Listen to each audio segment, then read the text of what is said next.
ഇത്രയും കുറവുകളുള്ള എന്നെ അംഗീകരിക്കാൻ ഈ വ്യക്തിക്ക് മാത്രമേ പറ്റുള്ളൂ, എന്നെ വേറൊരു സാധാരണ ഒരാൾക്ക് ഒരിക്കലും എന്നെ മനസ്സിലാക്കാനോ സ്നേഹിക്കാനോ പറ്റില്ല എന്നൊക്കെയുള്ള നെഗറ്റീവ് ബിലീഫ്സ് ഒരുപാട് നമ്മൾ ഇത്തരം ആൻറ്റഗോണിസ്റ്റിക് ആയിട്ടുള്ള റിലേഷൻഷിപ്സിൽ വിക്ടിംസിൽ കണ്ടുവരാറുണ്ട്.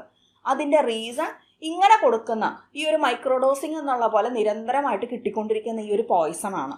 അതായത് എല്ലാ കാര്യത്തിനും നിരന്തരം കുറ്റപ്പെടുത്തലുകൾ കേൾക്കുന്നു, അതിൻ്റെ കൂടെ തന്നെ പോട്ടെ സാരമില്ല എന്നുള്ള രീതിയിലുള്ള ഒരു ഫീലിങ്ങും, അല്ലെങ്കിൽ എനിക്കാണ് നിന്നെ മനസ്സിലാവുള്ളൂ, നീ എത്രയൊക്കെ തെറ്റുകൾ ചെയ്താലും ഞാനാണ് നിന്നെ മനസ്സിലാക്കി കൂടെ നിൽക്കുന്നത്, നീ എത്ര തെറ്റുകൾ ചെയ്താലും കുഴപ്പമില്ല, ഞാനാണ് നിന്നെ ആക്സെപ്റ്റ് ചെയ്യുക എന്നുള്ള രീതിയിൽ പാട്രണൈസ് ചെയ്തുകൊണ്ടുള്ള കമ്മ്യൂണിക്കേഷൻ രീതി.